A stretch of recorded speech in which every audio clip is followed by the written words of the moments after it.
우리 하나님께 영광의 박수 올려드리겠습니다. 우리 주님께서 이곳에 모인 우리 성도들의 마음을 열어주셔서 하나님의 말씀을 통해서 크신 은혜 허락해 주시기를 간절히 소망합니다.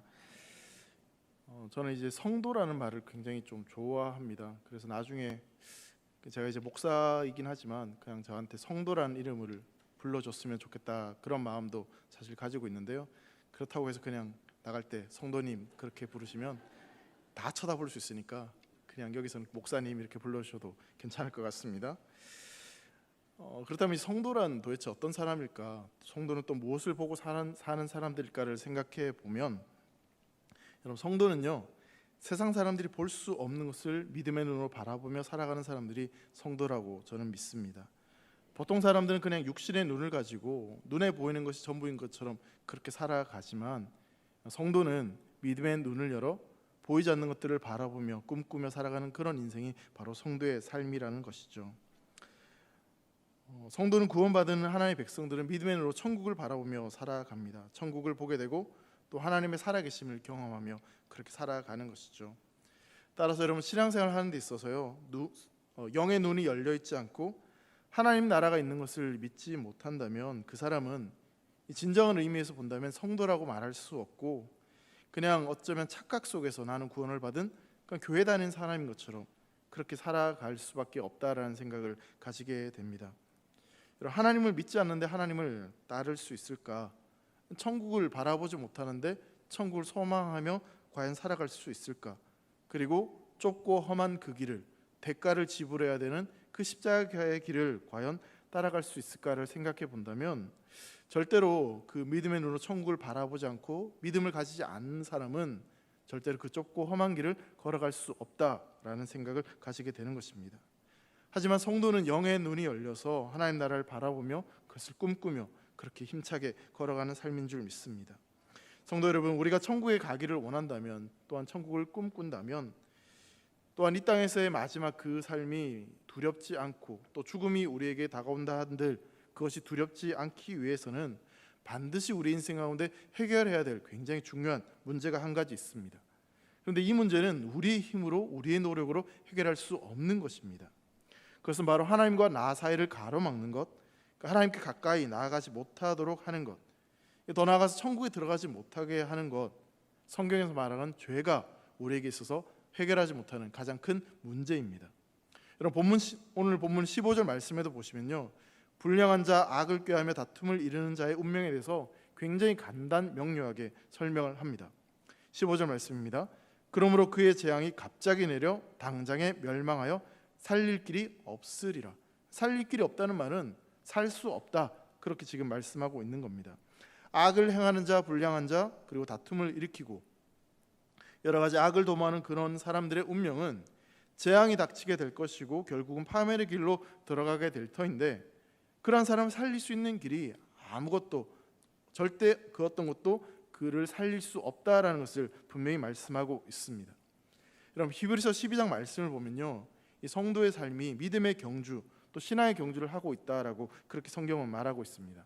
12장 1절 말씀 보면, 이러므로 우리에게 구름같이 둘러싼 허다한 증인들이 있으니 모든 무거운 것과 얽매기 쉬운 죄를 벗어버리고 인내로써 우리 앞에 당한 경주를 하며라고 이렇게 말씀하고 있죠.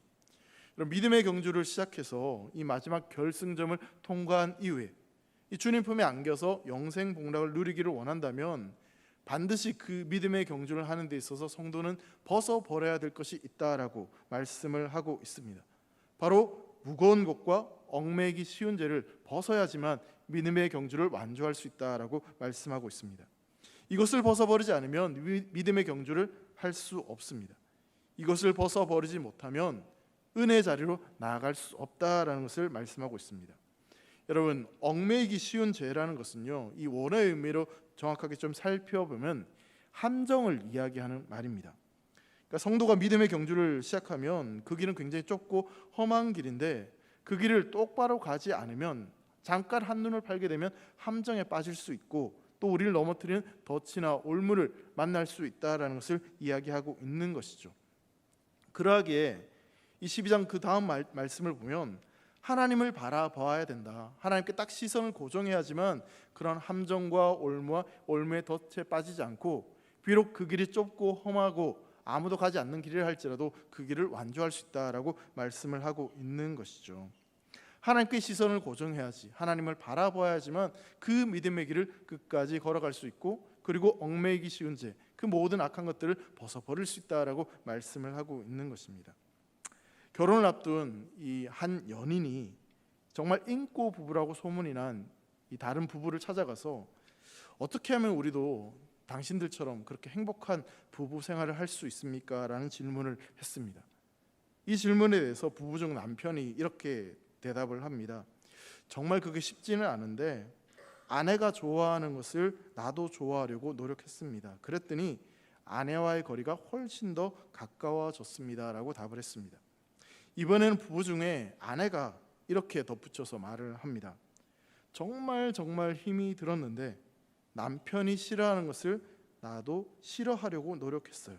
그랬더니 남편의 곁에 더 가까이, 남편과 사이가 훨씬 더 좋아졌다라고 이야기를 했습니다. 여러분, 부부가 행복하려면 상대방이 좋아하는 것을 함께 좋아하는 것도 필요합니다. 그런데 더 나아가서 정말 부부가 행복하게 살기를 원한다면 상대방이 싫어하는 것을 또 함께 싫어할 수 있는 것도 필요하다라는 것이죠. 여러분, 하나님과의 관계에서도 마찬가지라고 생각이 듭니다. 우리가 하나님께서 좋아하시는 것을 우리가 좋아하는 것, 여러분, 그것이 하나님과의 관계가 가까워지는 길임을 믿으시기 바랍니다. 또한 더더욱이 하나님께서 싫어하시는 것을, 하나님께서 미워하시는 것을 우리가 싫어할 때, 그것을 거부할 때 하나님과 우리의 사이는 더욱더 가까워지는 줄 믿습니다. 여러분, 오늘 말씀을 통해서요, 정말 우리 인생 가운데 해결해야 될 그 죄의 문제들, 그리고 정말 하나님이 미워하시는 그 문제, 하나님이 미워하고 싫어하시는 것을 온전히 떨쳐버리고 정말 하나님이 기뻐하시는 삶으로 나아갈 수 있는 그런 길을 말씀을 통해서 깨닫는 시간이 되기를 간절히 소망합니다. 여러분, 16절 말씀에 이렇게 말씀합니다. 여호와께서 미워하시는 것 곧 그의 마음에 싫어하는 것이 67가지이니라고 말씀하고 있죠. 여러분, 하나님께서 미워하시는 것, 이 죄는요 결국 성도들을 죽음에 이르게 하고 멸망에 이르게 합니다. 영혼도 망가지고 육신도 망가지고 모든 것을 무너뜨리고 결국 그 인생이 실패할 수밖에 없다라는 것이, 그것이 바로 죄가 가지고 있는 큰 문제입니다. 그런데 그 죄에 대해서 하나님께서 오늘 본문에 이렇게 표현을 하고 계십니다. 하나님이 미워하시는 것, 하나님이 싫어하는 것 이렇게 말씀을 합니다. 여러분을 하나님이 미워하고 싫어하는 것이 아닙니다. 정확하게 보면 죄를 하나님께서 미워하고 싫어하신다라고 말씀하는 겁니다. 하나님이 사람을 미워하는 것이 아니고 여러분들의 남아있는, 그리고 우리 인생 가운데 해결하지 못하는 그 죄를 하나님은 미워하고 싫어하신다라고 말씀을 하고 있는 것이죠. 자, 그런데 여기서 싫어하다라고 해당되는 이 히브리어 단어의 정확한 의미는 뭐냐면 구역질하다라는 의미를 가지고 있습니다. 그냥 싫어하고 그냥 미워하는 것이 아니라 우리 주님은 이 토해버릴 정도로, 구역질이 날 정도로, 그 정도로 이 죄를 미워한다, 싫어한다라고 말씀하고 있는 것이죠. 자, 여러분, 우리가 잘 알고 있는 말씀 가운데요, 항상 기뻐하라, 쉬지 말고 기도하라, 범사에 감사하라, 이 말씀을 우리는 너무나 잘 알고 있고 또 그 말씀대로 살아가려고 굉장히 노력을 합니다. 왜 그렇습니까? 그 말씀 뒤에 이어져 나오는 말씀이 뭐냐면 이는 그리스도 예수 안에서 너희를 향하신 하나님의 뜻이니라라고 말씀하고 있어요. 이게 항상 기뻐하고 감사하고 기도하는 이것이 하나님의 뜻이니까 그 말씀대로 살아가고자 우리는 노력을 하며 살아가는 것이죠. 하나님의 뜻이라고 명확하게 말씀하고 있으니 그 하나님의 뜻 앞에 우리가 순종하려고 노력을 하는 것입니다. 자, 그렇다면 오늘 이 말씀, 우리에게 주어진 이 잠언의 말씀도 동일하게 우리에게 생각을 해본다면, 여러분, 하나님이 정말 토해버리고 싶고 구역질이 날 정도로 그렇게 미워하고 싫어하는 것이라고 분명히 말씀하고 계시다면, 여러분, 그 말씀을 우리는 우리 마음속에 깊이 새기고 그 말씀을 무겁게 받아들여야 되는 거 아니겠습니까? 그 말씀을 지키기 위해서 애쓰며 노력하며 그렇게 아둥바둥 노력하며 살아가야 되는 것이 아니냐는 것이죠. 여러분, 하나님은요 본문에서요 미워한다, 싫어한다 반복해서 말씀하십니다. 정말 싫다는 겁니다. 정말 그것을 미워한다, 싫어한다 말씀하시는 겁니다. 또한 그 죄가 그만큼 우리 인생에 있어서 굉장히 큰 문제가 되기 때문에 이렇게 말씀을 하시는 거죠. 자, 그런데 하나님은 이렇게 이 죄의 문제에 대해서 심각하게 말씀을 하시는데 이 죄의 문제에 대해서 일반적으로 사람들은 그렇게 크게 심각하게 받아들이지 않는 것 같습니다. 이게 죄일까? 정말 이것 때문에 지옥에 가는 걸까? 지옥이 있기는 한 걸까? 하나님이 정말 살아계시긴 한 걸까라는 생각을 가지게 되죠. 그러면서 이 죄의 문제에 대해서 별로 심각하게 생각하지 않습니다. 근데 여러분, 죄가 죄로 인정이 되고 하나님 앞에서 그것이 죄로 판결이 되면 그 죄 때문에 마지막에 심판을 받게 되고요, 그 죄 때문에 영원한 죽음에 이르게 됩니다. 반드시 심판이 있습니다. 그 죄는 분명히 끝을 보게 되어 있습니다. 그래서 여러분, 로마서 6장 23절 말씀을 보면 이렇게 말씀하죠. 죄의 삭은 사망이요 하나님의 은사는 그리스도 예수 우리 주 안에 있는 영생이니라. 여러분, 죄의 삭이 무엇이라고 말씀하고 있습니까? 사망이라고 분명하게 선언하고 있습니다. 죄의 끝이, 죄의 문제를 해결하지 않는 그 인생은 사망이다, 죽음이다라고 분명히 성경은 우리에게 말씀하고 있습니다. 돌이키고 싶어도 돌이킬 수 없는 그 영원한 사망에 들어간다라고 말씀하고 있습니다. 사랑하는 성도 여러분, 하나님께서 과연 오늘 이 말씀을 통해서 왜 우리에게 이 무거운 말씀을 하시는 것일까요? 우리는 예수님을 믿고 천국을 소망하며 그렇게 성도로 살아가고 있습니다. 아무런 문제가 없는 것처럼 보여집니다. 하지만 그럼에도 불구하고 이 죄의 문제가 너무나 심각하고 너무나 중요하기 때문에 다시 한번 하나님은 오늘 이 말씀을 통해서 우리 안에 있는 죄의 문제들, 우리 안에 있는 상태들을 점검해 보라고 주님은 우리에게 이 말씀을 하고 계시는 겁니다. 왜냐? 죄의 문제를 해결하지 않으면 사망이기 때문에, 그 어떤 방법으로도 벗어날 수 없기 때문에, 그래서 다시 한번 주님은 우리에게 이 말씀을 하고 계시는 것이죠.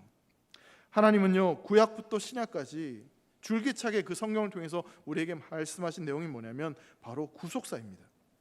구원의 관점으로 성경을 읽으면 하나님은 창세기로부터 시작해서 계시록에 이르기까지 오직 우리에 대한 구원에만 관심을 가지고 계십니다. 그래서 여러분, 성경을 읽어보면 끊임없이 죄 많은 우리의 인생들을 향해서 돌아오라고 말씀하고 계시고, 회개하라고 말씀하고 계시고, 제발 좀 돌이키라고 그렇게 우리에게 말씀하십니다. 죄는 우리가 지었고 그 죄의 문제를 우리가 간직하고 그 죄의 삭시 사망은 받아들이는 것은 우리인데, 근데 그런 우리 때문에 우리 하나님께서 아파하시고 고통스러워하시면서 우리를 향해서 그렇게 끊임없이 돌아오라고, 회개하라고, 돌이키라고 말씀하고 계십니다. 하나님 아버지께서 왜 그렇게 우리에게 돌이키라고, 회개하라고 말씀하고 계십니까? 바로 하나님이 우리의 아버지이시기 때문에 그렇습니다. 하나님이 우리의 아버지인 줄 믿으시기 바랍니다. 그렇게 여러분, 그 아버지의 애끓는 그 마음으로 우리를 향해서 그렇게 외치고 있는 겁니다. 여러분, 내 아들이, 내 딸이 죽어가는 것을 보는 부모의 심정이 여러분 어떻겠습니까? 제가 이제 아이를 놓고 부모가 되어 보니 저를 키워주셨던 부모님의 마음이 어떠한 마음인지를 조금은 이해가 됩니다. 아이가 감기에만 걸려도요, 어쩔 줄 몰라 하고 밤새 열이 떨어지도록 간호하고 기도하고 그렇게 밤을 새고, 그렇게 부모님들이 또 자녀들을 키우고, 여러분, 우리는요 감기 정도 걸린 게 아니라 그냥 가만히 내버려 두면요 그냥 죽는 거예요. 죽어가고 있어요. 그러니 하나님 아버지 마음은 너무너무 급한 겁니다. 너무너무 애끓는 겁니다. 정작 죄를 지어서 사망에 이른 사람들은 그 꿈쩍도 하지 않고 죄의 문제를 심각하게 생각하지 않는데, 그런데 하나님 아버지는 그 죄의 문제를 가지고 있는 인생들을 향해서 너무너무 고통스러워하시며 애끓는 마음으로 제발 좀 돌이키라고, 멈추라고, 나 그거 싫어한다라고 그렇게 우리에게 말씀하고 계시는 것이죠. 에스겔 33장 11절 말씀 보면요, 하나님이 이렇게 말씀하십니다. 같이 한번 읽겠습니다. 시작.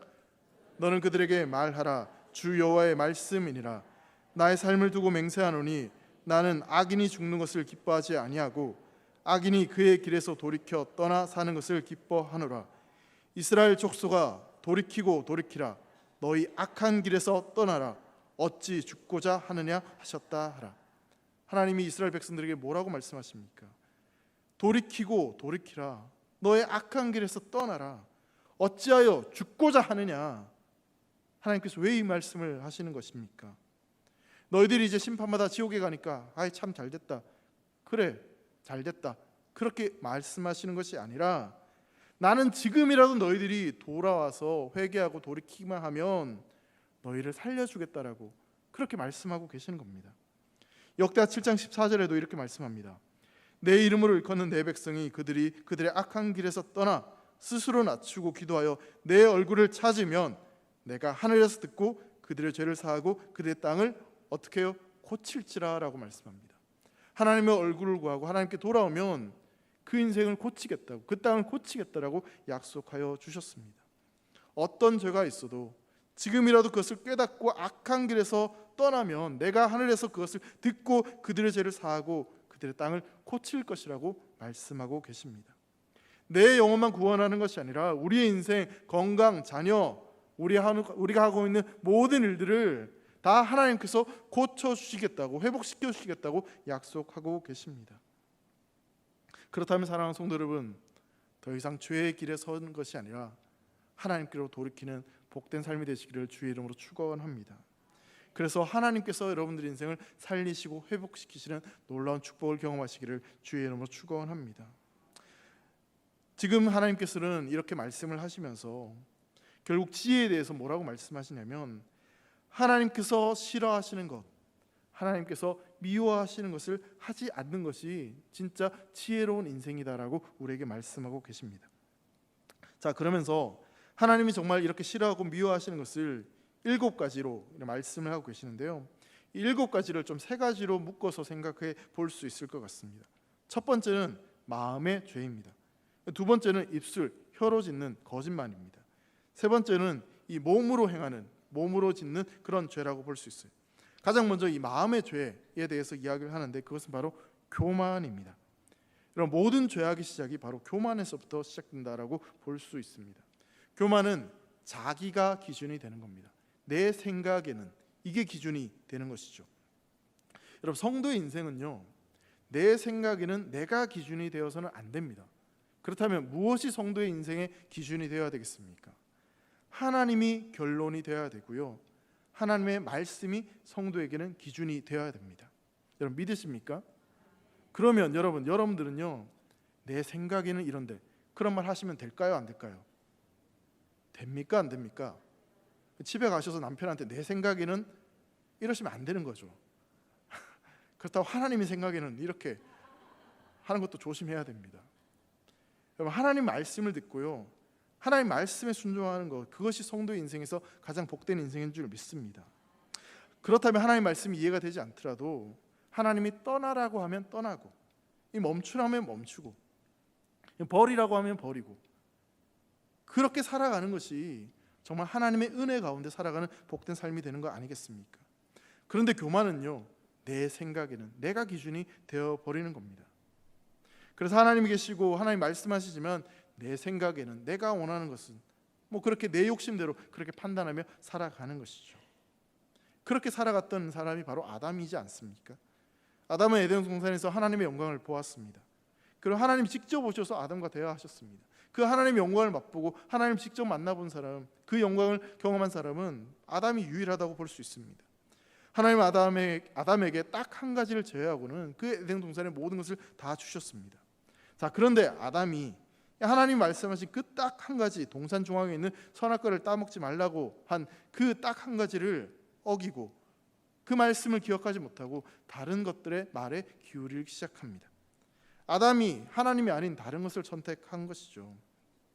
사단이 처음에 와서 속삭였을 때, 은밀한 제안했을 때 아담이 딱 중심을 잡고 나는 하나님 말씀이 결론이다, 나는 하나님 뜻대로 사는 것이 옳은 길이다라고 하면서 더 이상 나를 유혹하지 마, 꺼져버려, 이랬으면 참 좋을 뻔했는데, 근데 이 사단이 유혹했을 때 그 말을 자꾸만 듣다 거절하지 못한 채 결국 그 꿰매 넘어가 버리고 말았습니다. 여러분, 사단은요, 유혹할 뿐이지 죄를 짓게 만들지는 않았습니다. 근데 그 유혹에 넘어가서 그것을 선택한 건 누굽니까? 아담이, 하와가 그렇게 선택을 하고 만 겁니다. 그렇기 때문에 사단 때문에, 저 사람 때문에, 누구 때문에 죄 짓고 넘어졌다 그렇게 말하는 것은요, 다 핑계죠. 결국 자기가 선택한 거 아닙니까? 거절할 수 있을 때 거절하지 못하니까 그 사단의 속임수에 빠져들게 되고 유혹에 그렇게 빠져들게 되는 것입니다. 하나님과 같아질 것이라는 그 말을 들어보니 마음속에 헛된 욕망이 꿈틀거리기 시작했고, 결국 먹음직도 하고 보암직도 하고 지혜롭게 할 만큼 탐스러워 보여서 하나님께서 금하신 그 실과를 따먹고 말았습니다. 그러면서 결과적으로는요, 이제는 하나님의 뜻대로, 하나님 말씀대로 살아가는 것이 아니라 하나님께로 독립해서 내 마음대로 내 생각대로 살겠다라고 그렇게 하나님 앞에서 독립선언을 하고 만 것이죠. 내 마음대로 살겠으니 이제 나를 그냥 좀 내버려 달라. 여러분, 그게 바로 교만입니다. 내가 하고 싶은 대로 내 뜻대로, 여러분, 그렇게 살았더니 결과가 어떻게 됩니까? 에덴 동산에서 쫓겨나고 평생 땀 흘리고 수고하고 그렇게 죽어야만 되는 그런 인생이 되고 말았습니다. 그 마음의 교만이 이렇게 죄의 결과를 만들어내고 말았던 것이죠. 자, 그렇다면 여러분, 우리가 이 교만을 이기고 정말 하나님께서 기뻐하시는 그 삶을 살아갈 수 있는 길이 어디에 있겠습니까? 바로 하나님의 말씀을 붙잡고 그 말씀을 기억하며 순종할 때 우리가 그 교만을 이기게 될 줄 믿습니다. 잠언 6장 23절 말씀 보면 이렇게 말씀하고 있습니다. 한번 같이 읽겠습니다. 시작. 대저 명령은 등불이요 법은 빛이요 훈계의 책망은 곧 생명의 길이라 라고 말씀하고 있죠. 여러분, 우리가 살 수 있는 유일한 방법은요, 하나님께 딱 붙어서 하나님 말씀대로 순종하고 하나님 바라보며 그렇게 살아갈 때 우리는 이 죄의 유혹으로부터 이기게 될 줄 믿습니다. 좌로나 우로나 치우치지 않고 그 길이 좁고 험한 길이라 할지라도 말씀 붙잡고 살아가면 그 길을 끝까지 완주하게 될 줄 믿습니다. 그렇다면 여러분, 하나님만 바라보는 사랑하는 대일의 성도들 되시기를 주의 이름으로 축원합니다. 모든 것이 하나님의 은혜이며 축복이라고 하는 그 겸손한 마음을 가지고 또 감사하는 마음을 가지고 하나님 앞에 서서 그 말씀을 붙잡고 살아갈 수 있기를 간절히 소망합니다. 하나님 말씀에 귀를 기울이고 하나님 말씀 앞에 반응하고 그렇게 살아갈 때 우리는 우리 속에 싹트는 그 교만을 이기게 될 줄 믿습니다. 자, 그런데 여러분, 교만한 인간이 이 자기 삶의 기준을 자기로 바꿔버리고 그 하나님에게서 독립선을 하고 나니 그 심령이, 그 속이 부패하기 시작합니다.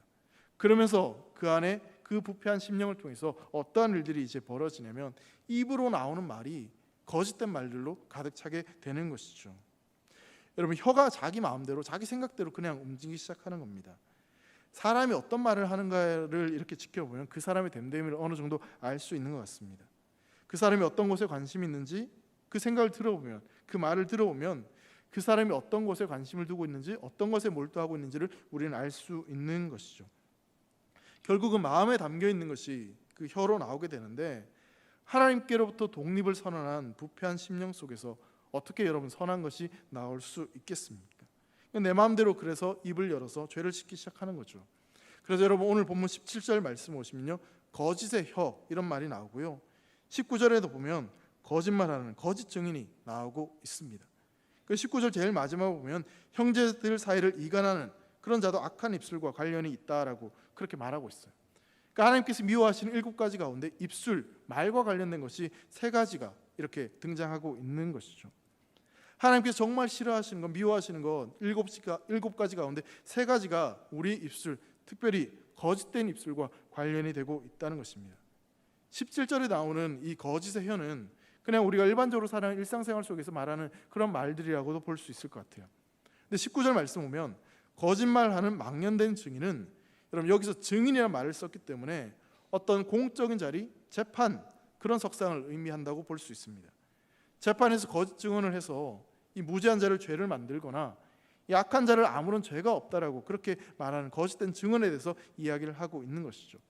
정리해 보면 공적인 자리이든 사적인 자리이든 어떤 자리에서든 하나님의 백성이 거짓말을 할 때 하나님은 그 모습을 보며 토해버리고 싶을 정도로 그렇게 구역질이 나고 미워한다라고 말씀하고 있습니다. 여러분, 오늘날 거짓에 대해서 사람들은요, 점점 이게 진짜 죄라는 생각을 하지 않고 이 죄라는 의식을 점점 적게 가지는 것 같습니다. 오히려 일반적인 세상을 보면 거짓말하는 것도 능력이다라고 말을 할 정도입니다. 생존의 기술, 이 세상에 살아나는 중요한 수단 정도로 그렇게 거짓말을 생각하는 경우도 있습니다. 그래서 지금 우리가 살아가고 있는 이 세상을 바라보면 진실이 죽어가고 있는 시대, 그런 슬픈 시대를 우리가 살아가고 있는 것인지도 모르겠습니다. 자, 그러면 한번 생각해 보시죠. 사람들이 왜 거짓말을 하는 것일까요? 진실을 말하게 될 때 내가 뭔가 손해를 보는 경우에, 그럴 때 여러분 거짓말을 사람들은 합니다. 진실을 말하면 내가 손해 본다고 느껴질 때, 그것을 덮으려고 할 때 거짓말을 하는 거죠. 그래서 여러분, 이 거짓말을 하는 근본적인 이유는 결국은 하나님을 하나님으로 생각하는 것이 아니라 이 세상의 물질과 이 세상의 풍요, 성공, 이 모든 것들이 그 인생 가운데 우상이 되어버렸기 때문에 그러한 것들을 나에게 이익이 되고 나에게 중요하고 생각하는 그것을 빼앗기지 않으려고 하기 때문에, 그것을 지키기 위해서, 그러한 것들을 계속 내가 누리고 얻기 위해서, 그래서 사람들은 자꾸만 거짓말을 하는 겁니다. 하나님보다 세상의 것을 훨씬 더 중요하게 생각하니 그것을 빼앗기고 싶지 않아서 그렇게 거짓을 말하고 되는 것이죠. 여러분, 고통 가운데 있었던 욥이 이러한 고백을 하는 장면이 있습니다. 욥기 27장 4절과 5절 말씀입니다. 결코 내 입술이 불의를 말하지 아니하며 내 혀가 거짓을 말하지 아니하니라. 나는 결코 너희를 옳다 하지 아니하겠고 내가 죽기 전에는 나의 온전함을 버리지 아니할 것이니라 라고 말씀합니다. 욥이 극심한 고난 가운데 있었습니다. 근데 그 고난 가운데, 그 힘든 상황 가운데서 내 혀가 거짓을 말하지 않겠다, 거짓말하지 않겠다라고 그렇게 이야기합니다. 세상과 타협하지 않겠다라고 그렇게 이야기합니다. 거짓이 판치고 악이 가득한 그 세상 속에서 살아가면서 그것과 타협하지 않고 오직 나는 진실을, 온전함을 추구하는 그런 삶을 살아가겠다라고 말씀하고 있는 것이죠. 사랑하는 성도 여러분, 욥의 이러한 고백이 이 거짓 가득한 세상을 살아가고 있는 사랑하는 우리 대길 성도들의 고백이 되기를 주의 이름으로 축원합니다. 우리가 진실하게, 정직하게, 비록 내가 손해볼지라도, 내가 그것 때문에 아프고 힘든 일이 있다 할지라도 우리는 하나님을 믿는 하나님의 백성이기에 진실하게 하나님이 기뻐하신 그 뜻을 행하며 살아갈 수 있기를 간절히 소망하는 것이죠. 잠언 22장 22절 말씀에 이렇게 말씀합니다. 한번 같이 읽겠습니다. 시작. 거짓 입술은 여호와께 미움을 받아도 진실하게 행하는 자는 그의 기뻐하심을 받느니라. 여러분 믿으십니까? 그렇다면 이제부터 우리는 하나님의 말씀 앞에 하나님이 예라고 하는 것에 예라고 답할 수 있기를 소망합니다. 하나님이 아니라고 하는 것에 아니라고 담대히 선포할 수 있기를 간절히 소망합니다. 그래서 우리의 말 가운데 정말 하나님의 영광이 드러나고 거짓 판치는 이 세상 속을 변화시킬 수 있는 진리의 말씀이, 그 복음이 선포되기를 주의 이름으로 축원합니다. 세 번째로요, 몸으로 행동하는 죄를 하나님은 미워하신다라고 말씀합니다. 마음의 죄, 그리고 우리 입술의 죄, 그리고 우리가 몸으로 하는 그런 죄에 대해서 하나님이 미워하신다고 돼 있죠. 하나님 미워하시는 7가지 중에요, 절반 이상인 4가지가 우리 신체와 관련된 말씀이 나옵니다. 눈과 혀와 손과 발입니다. 여러분, 우리는 우리의 손과 발과 눈과 혀에 그리 큰 관심이 없을지도 모르겠습니다. 하지만 하나님은요, 우리의 눈과 우리의 혀와 우리의 발과 손에 너무너무 큰 관심을 가지고 계십니다. 그러면서 관심만 있는 것이 아니라 우리의 눈과 혀와 발과 손을 통해서 하나님의 영광이 드러나기를 하나님은 간절히 기대하십니다. 우리가 단순히 하나님 미워하시는 일을 우리의 눈과 혀와 손과 발이 하지 않는 것을 말씀하는 것이 아니라 그것을 통해서 더 하나님이 기뻐하시는 것, 정말 하나님의 영광을 드러나는 그 일을 하기를 원하신다는 것을 말씀하고 있는 거죠. 마태복음 25장 35절과 36절 말씀을 보면요, 주님께서 다시 오실 때 그때 우리를 심판하실 때 오른쪽에 있는 자들 축복하시면서 하시는 말씀이 있습니다. 내가 주를 때에 너희가 먹을 것을 주었고 목마를 때에 마시게 하였고 나그네 되었을 때에 영접하였고 헐벗을 때 옷을 입혔고 병들었을 때에 돌보았고 옥에 갇혔을 때에 와서 보았느니라 라고 말씀하는 장면이 있어요. 예수님께서 이 말씀을 하시자 사람들이 우리가 언제 주님께 그렇게 그런 일을 했는지에 대해서 묻습니다. 그때 주님께서 다시 말씀하시기를 지극히 작은 자 하나에게 한 것이 바로 내게 한 것이다 라고 말씀하는 장면이 있습니다. 우리는 이 본문을 보면서 지극히 작은 자에게 행한 것, 여기에 관심을 두는데, 근데 그와 더불어서 우리가 주목해서 살펴봐야 될 건 뭐냐면, 주님은 그렇게 지극히 작은 자에게 한 것, 그것을 굉장히 중요하게 생각하실 뿐만 아니라 그 지극히 작은 자에게 내밀었던 우리의 손을 주목하십니다. 그리고 그 헐벗은 자를 사랑하는 마음으로 바라보았던 그 눈빛을 하나님은 기억하신다고 말씀합니다. 그리고 옥에 갇혔던 어렵고 힘든 사람을 찾아갔던 그 발걸음을 하나님은 기억하신다라고 말씀하고 있는 것이죠. 우리가 그 헐벗고 굶주리고 어려웠던 사람들 향해서 손을 내밀고 그들을 찾아가고 그들을 바라보았던 그 따뜻한 눈빛을 하나님은 기억하고 계신다라고 말씀하고 있는 것입니다. 그것을 하나님은 기뻐하신다라고 우리에게 말씀하고 있는 것이죠. 그렇다면 여러분, 주님이 그토록 우리의 눈과 혀와 발과 손을 통해서 하기를 원하시는 그 일을 우리가 행할 수 있기를 간절히 소망합니다. 하나님이 미워하시는 것을 안 하는 것에 그치는 것이 아니라 하나님이 기뻐하시는 것, 하나님이 좋아하시는 것에 우리의 눈과 우리의 혀와 우리의 손과 발이 쓰임받기를 주의 이름으로 축원합니다. 자, 그렇다면 손을 이렇게 한번 바라보시죠. 이 손을 가지고 여러분 축복하는 마음으로 여러분 이 손을 통해서 하나님이 기뻐하시는 일에 쓰임받으시기를 주의 이름으로 축원합니다. 여러분들 눈을 향해서 옆에 분들을 바라보시면서 정말 하나님이 기뻐하시는 눈빛으로 바라볼 수 있기를 바랍니다. 자, 입술을 통해서 우리 혀를 통해서 하나님의 축복의 메시지를 전할 수 있기를 바랍니다. 옆에 이렇게 축복할까요? 하나님이 당신을 사랑하십니다. 당신은 하나님의 자녀입니다. 자, 그럼 발을 향해서 어떻게 해야 될까요? 하나님이 원하시는 그 영혼을 향해서 찾아가는 발걸음이 되시기를 주의 이름으로 축원합니다. 찾아가십시오. 전도하러 가십시오. 하나님이 원하시는 그 영혼을 향해서 우리의 손과 발과 혀와 눈이 움직이기를 주의 이름으로 축원합니다. 그것이 정말 하나님께서 우리에게 원하시는 것입니다. 하나님이 미워하시는 것을 멈추고 하지 않는 것에 그치는 것이 아니라 여러분 정말 성도라면요, 하나님이 기뻐하시는 것을 향해 나아가는 것, 그럼 그것이 우리의 삶의 목적이고 사명인 줄 믿습니다. 그런 삶을 살아가는 사람 대개의 성도 되시기를 주의 이름으로 축복합니다. 여러분 민수기 25장 말씀을 보면요, 이스라엘 백성 요단 동편 시딤이라는 곳에 진을 치고 있을 때였습니다. 근데 민수기 25장에 보면 이스라엘 백성들이 죄를 저지릅니다. 1절 말씀에 이렇게 말씀하죠. 이스라엘이 시딤에 머물러 있더니 그 백성이 모압 여자들과 음행하기를 시작하니라 라고 말씀합니다. 이스라엘 백성들이 남자들이 그 땅의 모압 여인들과 음란한 짓을 저지릅니다.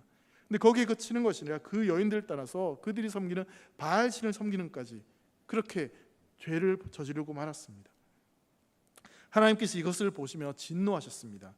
그래서 하나님이 이스라엘 백성들에게 전염병, 연병이 창궐하도록 그렇게 심판하셨어요.